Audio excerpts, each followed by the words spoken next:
I think the mood I'm in today can be described as strained optimism. My brother has somehow managed to get some locals from the town over interested in coming by for a job interview, so there's a chance we're going to have some more hires soon. We went to talk to the Bannock last night. Cass was super nervous, but when the spirit proved to be supportive, he was pleasantly surprised. This time, the little old humanoid was even outgoing enough to show himself. He's quite the droll sight, what with his wide mouth and the long beard that he stumbles over every time he gets up.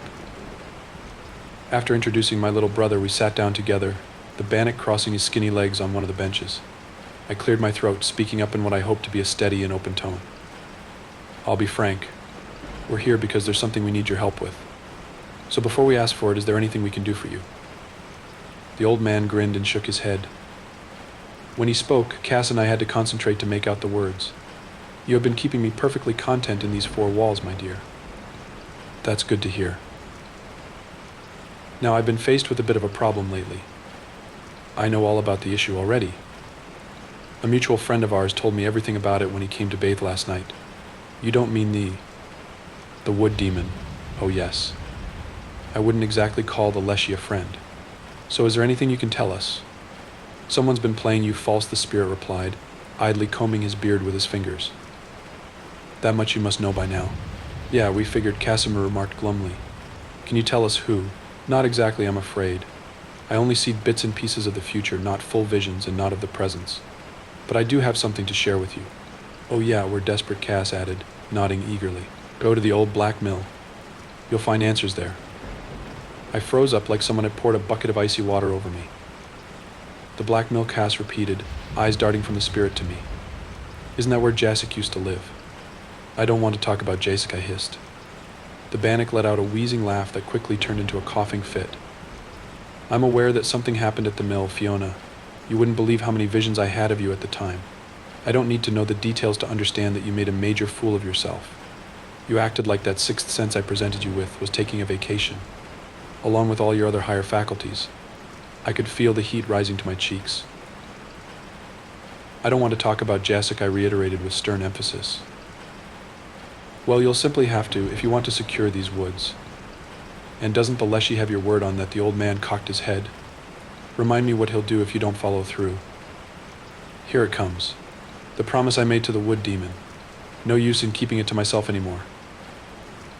I have until the end of the 12 nights between the years to fix this mess. If after that another unauthorized trespasser makes their way into the forest somehow, the Leshy, my voice trailed off as I lifted my head to meet the spirit's gaze. He'll have me. I guess he'll drag me to hell, or wherever his leafy ass is from, and I'd have to be his servant for all eternity. Or he'll eat me like he did the other guy I felt weirdly disconnected from these possible outcomes when I listed them to my brother. Why the fuck would you tell him he could do that? Casimir sounded incredulous. He saved my life. He'd have gobbled me up on the spot if I had denied him. I know you're worried, wench, but let me assure you the Leshy does not want you to fail. And he'd take no pleasure in punishing you, the Bannock chimed in. I don't know about that, I muttered. Take my word for it. I can't tell you why, but he needs you to succeed. We said our goodbyes on that note, concluding that we would head for the Black Mill the next morning. The Black Mill used to be a relatively safe place back when Jacek was living there. Now that it's abandoned, though, there's bound to be some unpleasant creature squatting inside. I normally go into the woods unarmed. Weapons are an unnecessary provocation, but today, I decided that both Cass and I would be taking handguns and cleansing salt. We were walking side by side in silence, any attempts on my end to strike up a conversation remaining unsuccessful. When I finally asked him why he was giving me the cold shoulder, he merely grumbled something about me digging my own grave by submitting myself to the wood demon. What was I supposed to do? I demanded. Hey, I'll be fine. I'll fix this, the Leshy will be happy, and everything is going to be just perfect. I patted him on the shoulder a little too hard, and we continued on our way, sloshing through the snow. The Twin Lakes looked so peaceful. They had frozen over completely sometime during the last few days, a thick layer of ice having congealed them to shining, stiff mirrors. I could have mentioned the Gristmill already when I recounted Cass' encounter with the Mavka, but I really didn't want to think about that place. The old mill is a decrepit ruin by the side of the smaller Twin Lake. Technically, it has never truly worked. Not by natural means. There was no stream around that flowed strongly or quickly enough to turn the water wheel. When Jacek had been living here, the mill had nevertheless been in constant use. When we laid eyes on it today, it rather made the impression of a structure built to rot a place that had never seen life before, and never would. Its black walls and roof were riddled with holes, and blades were missing from the water wheel, which was hovering a few feet above the frozen surface of the lake. "Man, this place is giving me the creeps," Cass murmured. "It's changed a lot, hasn't it? Did you ever hear from Jessica again after? You know the thing." "No. And I don't want to talk about Jacek. You keep saying that," my brother grunted. "So you fucked up. What's the big deal?" "I'm not you." I didn't make a habit of it, I shot back, and Cass threw me an irritated glance. Before he could respond, however, a howl sliced through the winter air, disrupting the relative silence. We both stopped in our tracks. It had undoubtedly come from the old gristmill. "Oh dear God," Casimir muttered, instinctively reaching for my hand. I allowed him to grasp it, drawing myself up and puffing my chest out, summoning my courage. Suddenly it was as though we were kids again, two solitary figures, soft and vulnerable before the ominous structure looming above us. Casimir and I slowly proceeded towards the building. Despite its state, the black paint on the walls was clinging to them as strongly as ever. Rounding the corner, we found that most of the windows had been smashed in. Even more unsettling were the scratch marks around the frames. They couldn't have possibly been made by an animal. Judging from how high up they were, the creature must have stood at easily the same height as my brother. I had to let go of Casimir's hand for a second to wipe off the sweat lacing my palm. We slowly made our way over to the front door, finding it barred. "I guess the window will do," I mumbled. "Can't we figure out what's been howling in there before we go inside?" "And how do we do that?" I retorted, walking up the closest window and starting to pluck away the glass shards that were protruding from the frame like teeth. I was nearly done when another one of those hair-raising wails rang out from the inside. Casimir jumped, and I admittedly almost suffered a heart attack myself, but I hid my unease, every bit the big sister. I slowly maneuvered my body and dressed through the relatively small opening before gesturing to Casimir that it was safe to follow. Not much was left of what had once been Jacek's furniture. The charred remains of an armchair and a table told a story of smoke and fire. Big dark spots on the walls indicated the places where the flames had been licking at them. "What happened here?" Casimir whispered. "Jasko's angry when he went away. He probably went pyro on his things," I explained. "The building itself can't be destroyed entirely. That's probably the only reason it's still standing." "Is that something he'd do?" "Absolutely. Come on, there's got to be more." We started poking around the rubble, moving about as quietly as possible, knowing very well that we were not alone. We kept nervously glancing over at the broken-down staircase in the corner that led up to the second floor.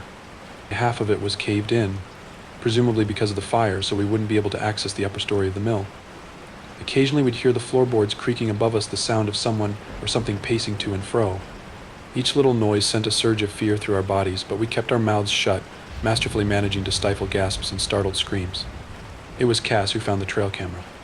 He picked it out of a dusty pile of burnt something or other in the corner. It was broken for sure, contorted and covered in scratches and alarmingly deep teeth marks. It had nearly been bitten in half. Something must have torn it off wherever it had been mounted, most likely the same creature that had taken up residence on the upper floor. "Shit," I whispered, giving my brother an approving nod. "That's gotta be it. You sure? It's like super banged up. I don't think we can get any footage from it." "We don't have to," I said breathily. "What, do you think I put up trail cams around the woods?" "Hell no. Whoever did this has got to be the snitch, and this is probably not even the only cam. We'll show this to the employees, look for other cams, we can really do something with this." Okay, an enthusiastic smile of pride began to spread on my brother's face. "Okay, cool. What now?" I frowned, pointing at the staircase. "Let's bail." I didn't have to tell him twice.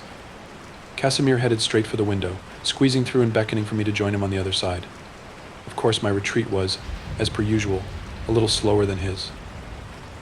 Struggling with my skirt, I tried to duck through the opening when my stupid fucking cape got caught inside. Groaning, I leaned back to discover that it had somehow gotten snagged up on a rusty old nail sticking out of the wall. I started tugging on it, but that didn't work with the glove on, so I had to pull it off first. Hurrikas hissed. "Jasek's house kinda doesn't want me to leave," I think I answered, forcefully tugging on the fabric. Finally it tore, and I was sent tumbling out the window, cutting myself on either the nail or a glass shard in the process. I cursed under my breath, but the thump of my fall had not gone unnoticed. The same howl we'd heard before pierced the air. Floorboards started creaking and cracking inside the mill, accompanied by the sound of fast, heavy footfalls dashing down the broken stairs. "Oh shit. Okay, go, go, go. Don't look back," I yelled, pushing my brother forth as we began staggering through the snow, back into the direction we'd come from.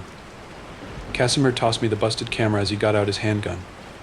Another howl, then the sound of wood splintering. This fucking thing was following us. Cass was smart enough not to use his weapon right away. There was still a chance we could lose this beast, whatever it was, among the trees. Things were starting to look dire, though. Soon enough, we could hear it running up behind us, panting and growling. Both my brother and I were starting to grow slower, our breaths coming out shallow and ragged. Casimir was red-faced and wild-eyed, struggling to resist the urge to look over his shoulder. "It's catching up," he cried out. "Keep going. We can make it." We totally couldn't. Not at that rate. Another blood-curdling howl. Then, strangely enough, a bark. I recognized that sound. I came to a skittering halt, and so did the creature. Casimir had stopped a few feet ahead of me, screaming at me what the hell I was doing. "Don't shoot," I warned him, raising my hands. "It's okay, I think. I think this is kind of a misunderstanding." Slowly, I turned to face the entity, letting out a soft gasp upon laying eyes on it. It was a black, shaggy wolf dog the size of a man.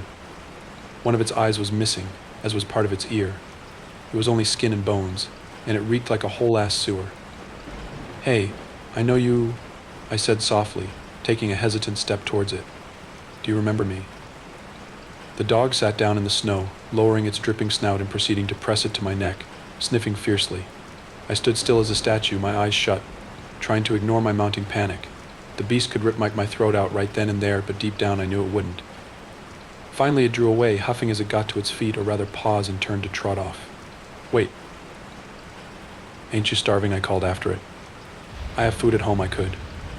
The dog ignored me, walking away with its head held high. I pressed my lips together, feeling the sting of rejection. "I thought Jacek took his dog with him when he left," I remarked. Casimir just looked at me in pure bewilderment.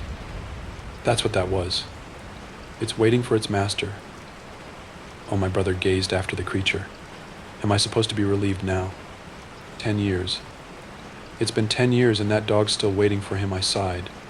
You think it'll let me feed it? Did it seem angry to you? Because I think it's still angry at me. Cass shrugged. I'd sure be mad. You're the reason it's human up and left, aren't you? Wait, was Jacek human? I don't want to talk about Jacek. Let's just go home.